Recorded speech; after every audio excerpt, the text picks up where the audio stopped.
আমার কাছে খবর আছে ঢাকা থেকে 3 লক্ষ হাতে টানা রিকশা রওনা দিয়েছে কলকাতা দখল করার জন্য। ভারতের ক্ষমতাসীন দল বিজেপির নেতাদের সাম্প্রতিক বাংলাদেশ বিরোধী মন্তব্য নিয়ে ফের বিতর্ক শুরু হয়েছে। বিজেপি নেতা শুভেন্দু অধিকারী দাবি করেছেন ঢাকা থেকে হাতে টানা রিকশা কলকাতা দখল করতে যাচ্ছে, যদিও বাংলাদেশে হাতে টানা রিকশার কোনো অস্তিত্বই নেই। ভারতের মিডিয়া বলছে যে সীমান্তে তাদের 35,000 সেনা সদস্য তারা মোতায়েন করেছে। এখন সেটার সত্যতা আমাদের দেশের গণমাধ্যম থেকে আসে নাই, তবে আমাদের বিজেপি অতীতের যে কোনো সময়ের তুলনায় খুব স্ট্রংলি এখন ফাংশন করছে, আমি ধন্যবাদ জানাই। এতক্ষণ দেখছিলেন সংবাদ শিরোনাম, এবার দেখবেন বিস্তারিত ভিডিও দেখার আগে আপনার কাছে ছোট করে একটি অনুরোধ, আপনি যদি এই ধরনের আপডেট নিউজগুলো সবার আগে পেতে চান অবশ্যই চ্যানেলটি সাবস্ক্রাইব করে রাখবেন। দর্শক চলুন কথা না বাড়িয়ে একের পর এক আপডেট নিউজগুলো দেখে আসি। আমার কাছে খবর আছে ঢাকা থেকে 3 লক্ষ হাতে টানা রিকশা রওনা দিয়েছে কলকাতা দখল করার জন্য। ভারতের ক্ষমতাসীন দল বিজেপির নেতাদের সাম্প্রতিক বাংলাদেশ বিরোধী মন্তব্য নিয়ে ফের বিতর্ক শুরু হয়েছে। বিজেপি নেতা শুভেন্দু অধিকারী দাবি করেছেন ঢাকা থেকে হাতে টানা রিকশা কলকাতা দখল করতে যাচ্ছে, যদিও বাংলাদেশে হাতে টানা রিকশার কোনো অস্তিত্বই নেই। অন্যদিকে তেলেঙ্গানার বিধায়ক টি রাজা সিং বাংলাদেশের সীমান্ত 15 মিনিটের জন্য খুলে দেওয়ার আহ্বান জানিয়েছেন, যা প্রতিবেশী দেশের সার্বভৌমত্বের প্রতি চরম অবজ্ঞার প্রকাশ। ভারতীয় সংবাদ মাধ্যম এবিপি আনন্দ, নিউজ 18 সহ আরও বেশ কয়েকটি গণমাধ্যমের খবরে বলা হয়, সোমবার পশ্চিমবঙ্গ বিধানসভার বিরোধী দলনেতা শুভেন্দু অধিকারী দাবি করেন তার কাছে তথ্য রয়েছে ঢাকা থেকে 3 লাখ হাতে টানা রিকশা কলকাতা দখলের উদ্দেশ্যে রওনা দিয়েছে। বাংলাদেশের সামর্থ্যকে কটাক্ষ করে তিনি বলেন, পশ্চিমবঙ্গের হাসিমারায় ভারতীয় বিমান ঘাঁটির রাফাল শুধু শব্দ করলেই ভয়ে কাপড় নষ্ট হবে। Double million offer Walton fridge কিনে পেতে পারেন 20 লক্ষ টাকা, রয়েছে কোটি কোটি টাকার নিশ্চিত উপহার। কিন্তু পশ্চিমবঙ্গের রাজধানী কলকাতায় হাতে টানা রিকশা থাকলেও বর্তমান বাংলাদেশের কোথাও হাতে টানা রিকশা নেই। 20 শতকের দ্বিতীয় ও তৃতীয় দশকের দিকে বাংলাদেশে প্রথম রিকশার আমদানি হয়, তখনও বাংলাদেশে হাতে টানা রিকশা ছিল না বললেই চলে। বাংলাদেশে বর্তমানে প্যাডেল চালিত রিকশার পাশাপাশি ব্যাটারি চালিত রিকশার প্রচলন রয়েছে। এর আগে গত রোববারও শুভেন্দু অধিকারী বলেন, ভারত একটি রাফাল যুদ্ধবিমান পাঠালেই বাংলাদেশ কেঁপে উঠবে। বাংলাদেশের মানুষের ভারতের সামরিক সক্ষমতা সম্পর্কে কোনো ধারণা নেই, তাই তিনি যুক্তরাষ্ট্র, রাশিয়া ও চীনের কাছ থেকে ভারতের সামরিক সক্ষমতা সম্পর্কে জেনে নিতে পরামর্শ দিয়েছেন। কাথির এক সমাবেশে বক্তব্য রাখতে গিয়ে শুভেন্দু অধিকারী বলেন, তাদের মনে রাখা উচিত আলু পেঁয়াজের মতো সামগ্রীর জন্য বাংলাদেশকে ভারতের উপর নির্ভর করতে হয়। যে দেশ একটি প্যাকেট আয়োডিনযুক্ত লবণও উৎপাদন করতে পারে না, তাদের নিজেদের সীমাবদ্ধতা জানা উচিত। এদিকে গত শনিবার রাতে কেন্দ্রীয় মন্ত্রী ও পশ্চিমবঙ্গ বিজেপির সভাপতি সুকান্ত মজুমদার বলেছেন, বাংলাদেশের সেনাবাহিনীর পক্ষে পশ্চিমবঙ্গের সিভিক ভলান্টিয়ারদের সামলানো কঠিন হবে।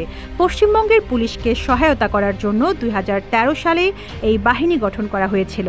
বাংলাদেশের জনগণকে ইঙ্গিত করে সুকান্ত আরও বলেন, বাংলাদেশিরা দেখিয়ে দিয়েছে কিভাবে ধর্মীয় উন্মাদনা মানুষকে অন্ধ করে তোলে। সংখ্যালঘু সম্প্রদায়ের উপর যা ঘটেছে তা তার জন্য বেদনাদায়ক।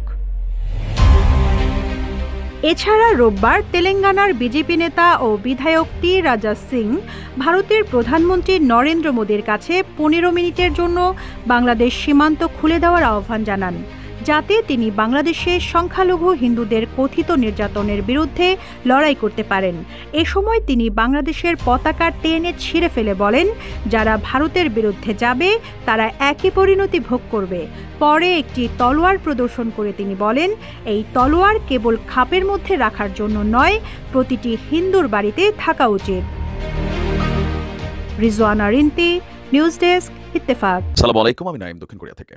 ভারত বাংলাদেশ সম্পর্কের একটা তলানিতে এসে সকল কিছুকে ঠেকিয়েছে, আর এর জন্য আমাদের দুই দেশের যেই রাজনৈতিক গোষ্ঠীগুলো আছেন তাদের অধিকাংশই কিন্তু দায়ী। আর সেই ক্ষেত্রে ভারতের দায়টা হচ্ছে 95%, আর 5% আমাদের দেশে একটা গোষ্ঠী আছেন যারা ভারতের বিরুদ্ধে রাজনীতিটাই করেন, পাকিস্তানপন্থী হইয়া ভারতের বিরুদ্ধে। এটা অস্বীকার করার কোনো সুযোগ নেই। কিন্তু এই যে 95% ভারতীয় এই মুহূর্তে বা পলিটিশিয়ানরা যারা আছেন বাংলাদেশ ইস্যুতে একের পর এক মিথ্যা প্রোপাগান্ডা প্রচার প্রচারণা চালাচ্ছেন, এগুলো নিয়ে সীমান্তে দেখা দিয়েছে উত্তেজনা। আর যেহেতু সীমান্ত উত্তেজনা আছে, ভারতের গণমাধ্যমগুলো বাংলাদেশ থেকে কখনো 3 লক্ষ হাতে টানা রিকশা, কখনো বাংলাদেশের নাগরিকরা সীমান্তে চলে যাচ্ছে, কখনো বাংলাদেশ সীমান্তে ড্রোন মোতায়েন করছে, নানান ধরনের বক্তব্য দেওয়ার পর আমরা দেখছি ভারতের মিডিয়া বলছে যে সীমান্তে তাদের 35,000 সেনা সদস্য তারা মোতায়েন করেছে। এখন সেটার সত্যতা আমাদের দেশের গণমাধ্যম থেকে আসে নাই, তবে আমাদের বিজেপি অতীতের যে কোনো সময়ের তুলনায় খুবই স্ট্রংলি এখন ফাংশন করছে, আমি ধন্যবাদ জানাই। ভারত এবং বাংলাদেশের মধ্যে একটা জিনিস পার্থক্য আছে, কি জানেন? বিএসএফ এর হাতে প্রতিনিয়ত বাংলাদেশিরা যেভাবে জীবন দিচ্ছে, কিন্তু আমাদের বিজিবির হাতে জীবন দেওয়ার বদলে তারা গ্রেপ্তার হচ্ছে। গেল 5ই আগস্টের পর থেকে যখন ভারতের সাথে সম্পর্কের টানাপোড়েন, তখন সরকারের পক্ষ থেকে বিজিবিকে স্পেশাল কিছু নির্দেশনা দেওয়া হয়েছে, আর সেই নির্দেশনাগুলোকে সুন্দরভাবে বাস্তবায়ন করছে বিজিবি। ভারতের একটা মানুষও মানুষ, তারও জীবন আছে, গরিব মানুষ। আমাদের দেশের একটা গরিব মানুষ, সেও মানুষ, তারও জীবন আছে। পেট চালাইতে গিয়া হয়তো এই পার থেকে একটা গরু ওই পারে নেয়, ওই পার থেকে একটা গরু এই পারে আনে। আর এই ইস্যুগুলোকে কেন্দ্র করে সীমান্তে যে হত্যা হচ্ছে, সেটা কিন্তু ভারত বন্ধ করছে না। প্রতিনিয়ত কিন্তু এই ঘটনাগুলো ঘটছে, যার কারণে বাংলাদেশের মধ্যে একটা বিশাল জনগোষ্ঠী ভারতের এই সকল অ্যাক্টিভিটিজের জন্য আমরা কিন্তু ভারতের বিরুদ্ধেই নিজেদের মন মানসিকতা তৈরি হয়ে যাচ্ছে নিজের অজান্তেই।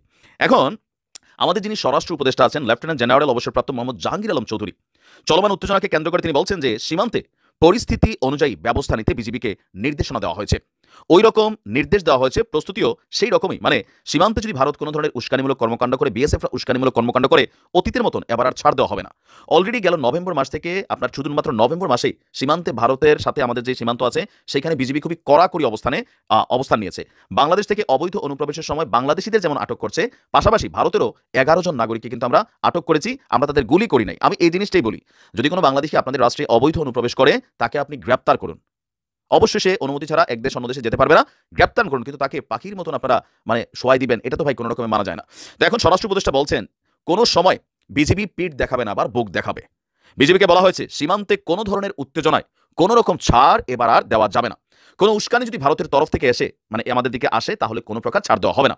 আমরা বলছি পঞ্চগড় সীমান্তে যে ঘটনা ঘটেছে, বাংলাদেশের যুবককে হত্যার ইস্যুটা ছিল, তো তিনি বলছেন আমরাও বিজিবিকে নির্দেশনা দিয়ে দিয়েছি যে কোনো ধরনের পরিস্থিতি মোকাবিলার প্রস্তুতি রক্ষার আপনার সকল ধরনের অ্যাক্টিভিটি যেন চালু থাকে। বিজিবি সীমান্তে সবসময় প্রস্তুত থাকবে, তবে সীমান্তে ওই অর্থে সেই ধরনের বড় কোনো উত্তেজনা নেই। তবে যদি ভারত কোনো ধরনের উত্তেজনা তৈরির চেষ্টা করে, আমরা এবার বুক চেতিয়ে এবার কিন্তু তা মোকাবিলা করব। সীমান্তবর্তী বাংলাদেশি নাগরিকদেরকেও আমাদের সরকারের পক্ষ থেকে আশ্বস্ত করা হচ্ছে, উদ্বেগের কোনো কারণ নেই। আর বিজিবিকে বলা হয়েছে যে বিজিবি আভ্যন্তরীণ এবং সীমান্তে নিরাপত্তায় এখন কাজ করবে, তবে আভ্যন্তরীণ কাজটা কমিয়ে বিজিবি সদস্যদেরকে সীমান্তে মনোযোগ দেওয়ার কি বলা হয়েছে আপনার নির্দেশনা দেওয়া হয়েছে। আমরা বরাবরই আমাদের বিজিবি ভাইদের উদ্দেশ্যে বলি, জওয়ানদের উদ্দেশ্যে বলি যে কি বলা হয়েছে, এর আগে গত আওয়ামী লীগ সরকারের সময় ভারত থেকে অনেক সময় বিএসএফ এর সদস্যরা বাংলাদেশের সীমানা কাঁটাতারের বেড়া অতিক্রম করে আমাদের দেশে ঢুকে কিন্তু গুলি চালাতো।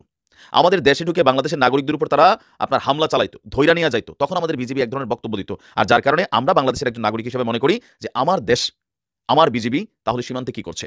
সো এখন নতুন পরিবর্তিত অবস্থায় আমাদের পক্ষ থেকে আমরা কোনো উস্কানি চাই না। যদি কোনো ভারতীয় অবৈধ অনুপ্রবেশ করে, আমরা তাকে গুলি করার পক্ষে না। আমি ব্যক্তিগতভাবে প্রত্যেকটা মানুষের জীবনের মূল্য আছে, অপরাধী হলে গ্রেপ্তার করুন, আইন অনুযায়ী তার বিরুদ্ধে ব্যবস্থা নেন।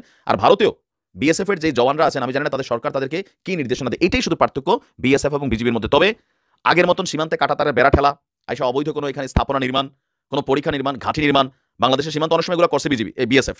এবার কিন্তু ওইদিকে যায়েন না। এবার ওইদিকে গেলে হতে পারি আমরা ছোট দেশ, কিন্তু কলিজাটা কিন্তু পুরো 32 হাত, পা থেকে মাথা পর্যন্ত। ইতিহাস ঘাইটা দেখেন, বাংলাদেশিরা 1971 কি করছে। আপনারা শেষে আসছেন, সহযোগিতা করছেন, আমরা অবশ্যই কৃতজ্ঞ, কিন্তু তার মানে এই না যে আপনি আমাদের উপর গুন্ডামি চালাবেন, পান্ডামি দেখাবেন, আমরা ওইগুলোকে সাধারণভাবে নিব। দুই দেশের মধ্যে বন্ধুত্বপূর্ণ সম্পর্ক থাকবে, ভালোবাসা থাকবে, কিন্তু সমতা, ন্যায্যতা, সম্মানের ভিত্তিতে।